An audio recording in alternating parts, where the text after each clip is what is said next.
This presentation includes a discussion of propositions 2 and 5. For Trend 3, my purpose is to discuss and explain students as digital natives. They are accustomed to cell phones, computers, and the internet, which makes them different from other generations, and they will need different skills in tomorrow's world. Based in that proposition and trend, I've chosen the first sub-trend concerning the millennial generation. This presentation will attempt to determine what skill strengths and gaps, as well as preconceptions, these students bring to the classroom. Focusing on particular instructional strategies for students and teachers alike, I will attempt to identify the key concepts needed for the millennial generation.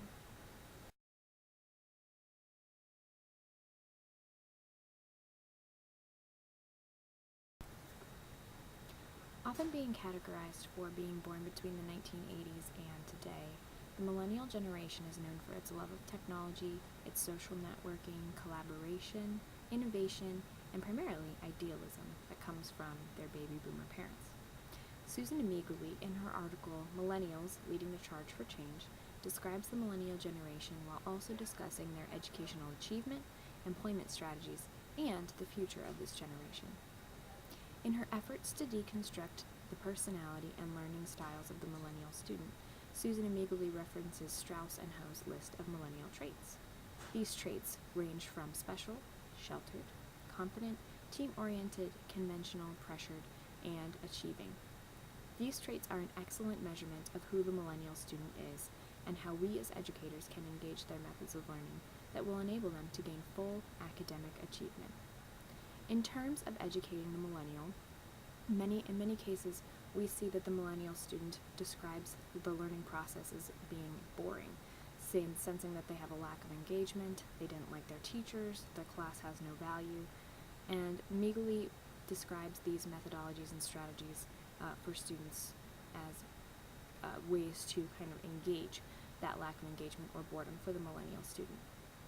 One of the ways she discusses this engagement is to formulate more project-based learning opportunities for students. Amiguli states that finding out what skills educators want their students to achieve and then designing the curriculum so that they can achieve those goals must be an integral part of reinventing education for the millennial student. Another goal that Amiguli cites in her work is that she's in favor of the Common Core as a transition out of the current state standards and their focus on skills and processes rather on a mixture of content and skills and processes. Outside of education, Amiguli also makes several references to the millennials in the workplace. She says that they are sure to change the way employers do business. They are also good at finding solutions to problems, they are flexible, and they have a concern for the group, maintaining that similar definition of team orientation. In looking at what employers need and what types of leadership opportunities the millennial student or the millennial teacher may need, the Girl Scouts organization did a survey to assess students today and why they want to become leaders. Amiguli says that the study found that the desire to help others is the top reason that both boys and girls want to become leaders. She also says that regardless of why millennials want to become leaders, educators and programs need to harness this generation's leadership potential. Looking ahead to how the millennial generation can be used and taught, Amiguli says that one thing is for sure. Business as usual just won't cut it in a world where the only constant is change. And we have a dynamic population of young people who are saying, indeed, change is what we want.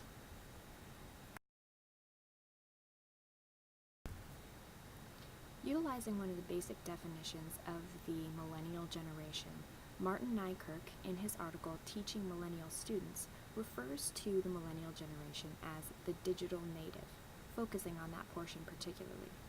He starts out with a quote from Palfrey and Grasser that says, "Just because digital natives learn differently from the way their parents did when they were growing up, doesn't mean that digital natives are not learning." In his article, then, Martin Nykirk takes an overall look at 10 teaching strategies to help in teaching and engaging the millennial student for overall student achievement.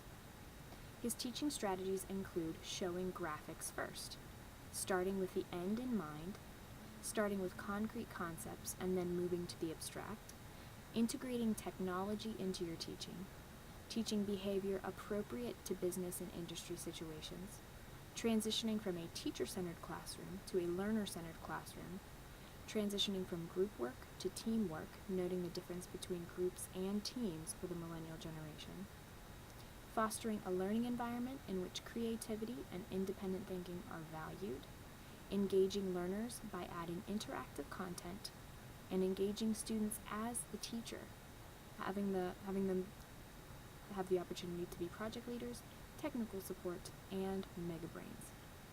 These 10 strategies overlap with the inclusivity and connective nature that both NYCRC and Imiguli refer to for the millennial generation.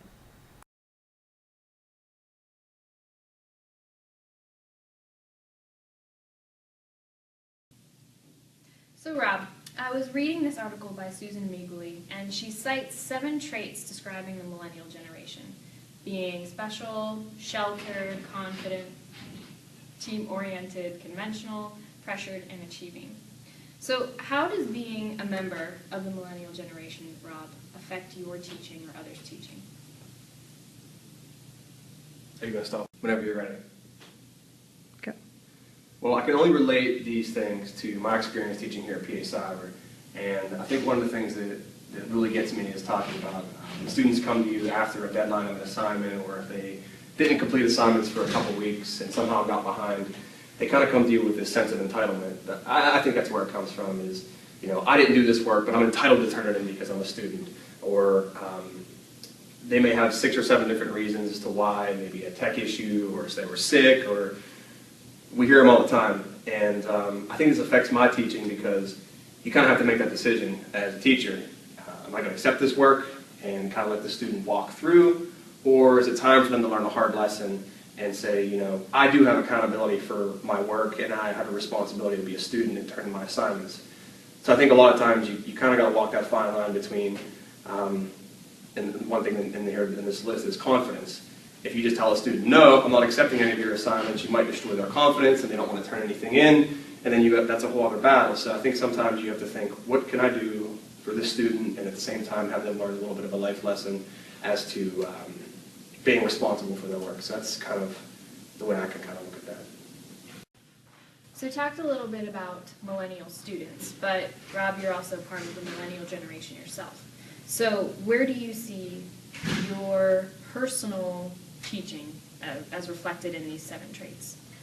I think it comes down to a couple of different things. Not only are we managers of students, but we have also supervisors and administrators that are that kind of are in charge of us.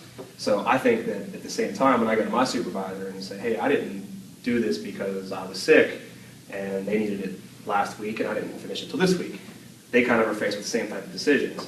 So I think that the people that ultimately manage us as employees have to kind of follow the same standards.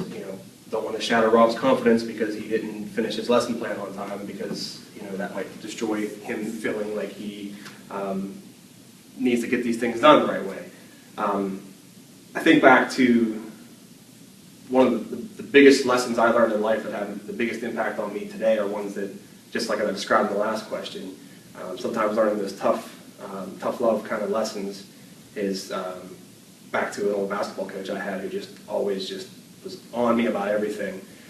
Did a really good job of making me feel maybe less entitled to certain things, but I learned the tough lessons that I was ultimately in control of my actions, and that I was the person responsible for the things that I do. And I think that made me more successful in life, and it leads to me being a better teacher, and that I know how to handle those things with my students and how to walk that kind of fine line with everything. So, a question that has a lot of different avenues to it. Our manager, the people that manage us as teachers, and then just kind of relating to my life experiences and how I fit into there. So yeah, I felt entitled and never felt like I should be taken off that pedestal of high confidence. But sometimes when people break you down a little bit, you kind of think, wow, I can get back up to where I am just by doing the things that I need to do.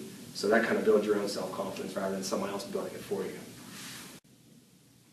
So we talked about how you, as a millennial, fit into the teaching world and how your students are millennials as well. but how do you see other generations that aren't included in the millennial generation fitting into this new mold of life? And can that even happen? I think it really can happen because, as a teacher, you try to read your students and find ways to react to what they're giving you. So I think of my old basketball coach who was not in the millennial generation. He was an ex-Marine, so he was just really, result-driven. Didn't care if he upset you, didn't care if he hurt your feelings, was just always on top of you to get results. Now, that's an extreme case, and I don't think that all teachers are that way. If he were in a classroom, I think he'd be a little bit different. Like I said, you have to be aware of the people that you're working with, and whether you're a teacher or an administrator or anyone like that, I think you have to be aware of your students and how to handle them and how to manage them. So I think that other generations, maybe folks older than us, the generation before us, I think they can fit this mold of millennial. Just because if you're trying to be successful in managing your students and trying to adjust based on who's coming into your classroom and who's walking out of your classroom, I think they'll read their behaviors and read the way they react to you. And I think one thing about being an educator is you always have to change and always have to adapt. Your first period class might be totally different than your third period class, and you know how to adjust them. Maybe some are more responsive to your jokes, maybe some aren't. So I think that just creating this mold in a way is saying this is the mold of the millennials and no one else can fit into it. I don't think that's the way to look at it. I think that as long as you're receptive to the people that are coming in and you're interacting with, I think that you can fit into this. One of the things that we do a lot in our school, PA Cyber online education, is using technology. And I always look at that and thinking, we probably played a big part in developing that technology, but it was developed before us. So the generation before us developed this technology, we kind of embraced it and kind of took off with it. So, I think of comparing myself to maybe my mom a lot of times, because she's very illiterate when it comes to technology. Can she adjust to these kind of things? And I think that she can, because I guess it was her generation that developed it, so we're just kind of living in it. So when you talk about technology and different things and how we deliver instruction, I think that, there's a mold, but it kind of just gets blown away by the people coming into your classroom, the people going out of your classroom, how you deliver instruction. I think anybody can kind of be trained to use those kind of things.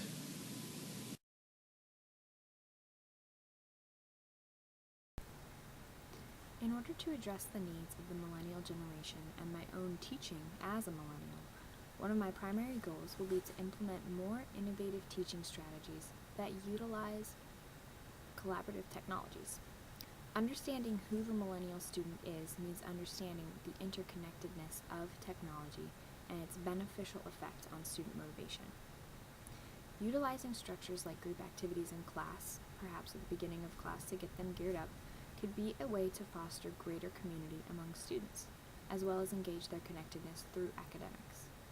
Another way to further engage that piece of their millennial nature through connectedness would be to utilize blogs and discussion boards.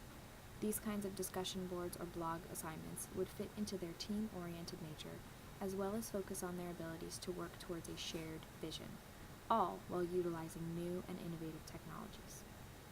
A second goal would be to focus on team building with members of the millennial generation, as well as vary my understanding of generational gaps through implementing strategies to understand those gaps.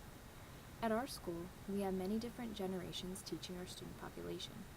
By being able to work together and collaborate on issues, we can be a great force and encouragement for our students.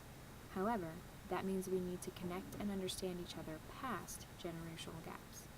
By having open discussion about these differences with other members of my faculty and staff, it could engage communication with teachers, which would therefore encourage communication and benefit for student achievement. A third and final goal through my study would be to work on engagement with students who are sheltered or expect more. In our school, we have many issues that arise with student entitlement and sheltering. With my new understanding of the millennial generation and newfound strategies to encourage them, I am hopeful that these strategies can be implemented in my day-to-day engagements with my students. One of my goals, then, will be to try and understand the place where students are coming from when they attempt to explain why they deserve credit or why their assignment was late. By utilizing strategies such as listening, transforming my class to be more learner-centered, and developing the student participation by engaging their leadership abilities, I hope to see them take on a more motivated and self-led role in their education.